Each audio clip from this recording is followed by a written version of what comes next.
Oh, hey there. Didn't see you come in. My name is Tribal. If you're watching this, you probably find old technology fascinating like me. So let me tell you a bit more about this machine behind me.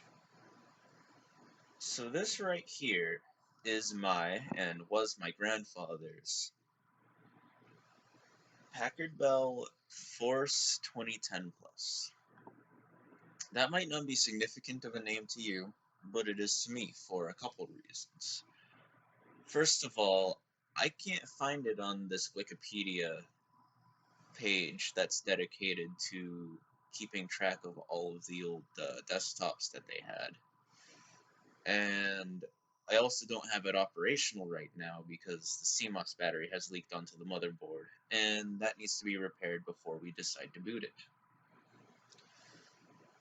Currently, the monitor is plugged into the desktop right off screen just there, and that is how I have it mocked up for the video so that it looks nice, and was obviously the purpose of the intro. But basically, I'm here talking to you because I cannot find this model number, Force 2010 Plus, anywhere on the internet. This tower does not seem to exist as far as I can tell. And that's weird because I'm looking right at it. And I want to know if anybody else has a similar experience. I've seen at least one or two people mention on Reddit that they have a Packard Bell computer that they can't find online.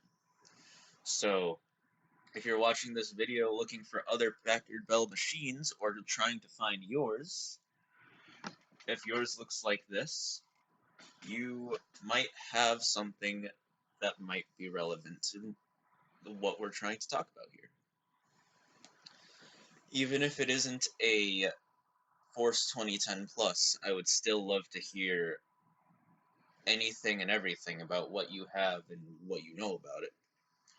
Because the obscurity of some of the models of these and the inability of anybody to find any good data online is very interesting to me, and I would like to get to the bottom of why these machines are not well documented.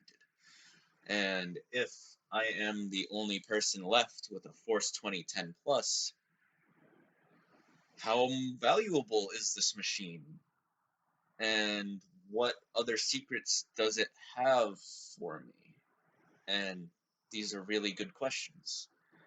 And I hope that maybe someone out there has some answers for me. If you do, please reach out. Comments here are open. I'm going to have a Discord that I'm going to drop all of the information and the B-roll that I took um, into so that way you can help me look for it. Um, Join me there. I will happily be there when you come by.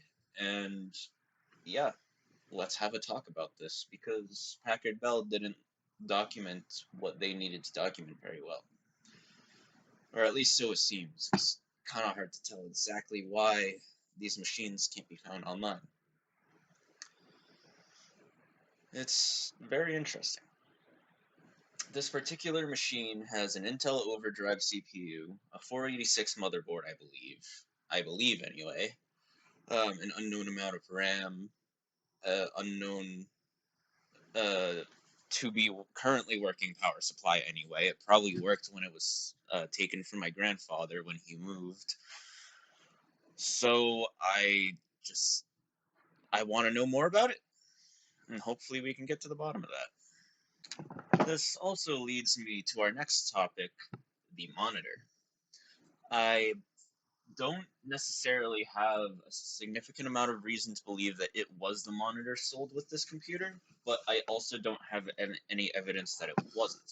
It is very similarly aged in terms of the yellowing on the plastic, and it would be easy to assume, at least, that this machine and this monitor are relatively similar in age. Um, this is a US Logic monitor. I will have B-roll of the front and back. This thing is actually really interesting, having complete manual control. I also can't find it anywhere online, much like the tower. And on the back, it actually has a German radiation warning, which is very interesting to me. Feel free to look at it with your Google Smart Screen and translate it yourself. It just says the same thing the English radiation sticker has on the back of it, more or less, but it's still interesting to see. And I really would like to know where this thing could have come from. My dad theorized maybe it could have come from Radio Shack. I know it's an sRGB monitor, and it's obviously an old CRT, so that is interesting and rare and potentially valuable to some. So, once again, I just want to clarify, I am putting out an official bounty of my respect and my thanks, and probably some internet karma, if you happen to be able to come forward with a user manual or any sort of relevant data, an ad for this computer that you may have found in an old news article that you happen to have laying around, anything. If you have anything that says, hey, come buy the Force 2010 Plus, please send it my way. Because an advertisement for this machine would be just off the charts in terms of logging this thing's existence. That said, if you've stayed this long, you're in for a special little treat at the end of this video. I also have in my possession the original backup media for this machine. The picture enclosed shows the envelope and the floppy disk and CD drive, as well as the certificate for my Windows MS, or sorry, it's not Windows yet. It's Microsoft DOS 6.2. You can tell that this is before my time because I'm not even able to word it correctly. I was born in the year 2000, and the CPU, at least I believe, came out in 92, from what I can tell. 92 to 95, somewhere around there. So this is quite an interesting piece of history, and I hope to be able to share it with everybody. Once I get it fixed, if I still can't find anything else, maybe I'll be the first person to do an official Packard Bell Force 2010 Plus review on YouTube. Who knows? Stand by for that. And I'm also going to record myself fixing this thing and hopefully turning it on for the first time. So if you're interested in that, I know it's not the content that you usually see on my channel, but that is also going to be in the works. So the motherboard is a PB440A. If you don't want to come over to my Discord, but you want to look more into the platform, I just gave it to you. Anyway, that's all the information I have for you at this time. If you join this hunt with me for more information on this machine, thank you so much. If you have your own machine to come forward with data on, that could also potentially help us find a more broader archive of stuff related to all of our Packard Bell machines that aren't well documented, please come forward. Let's talk about this.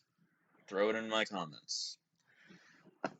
Thank you so much for watching, and I'll see you later.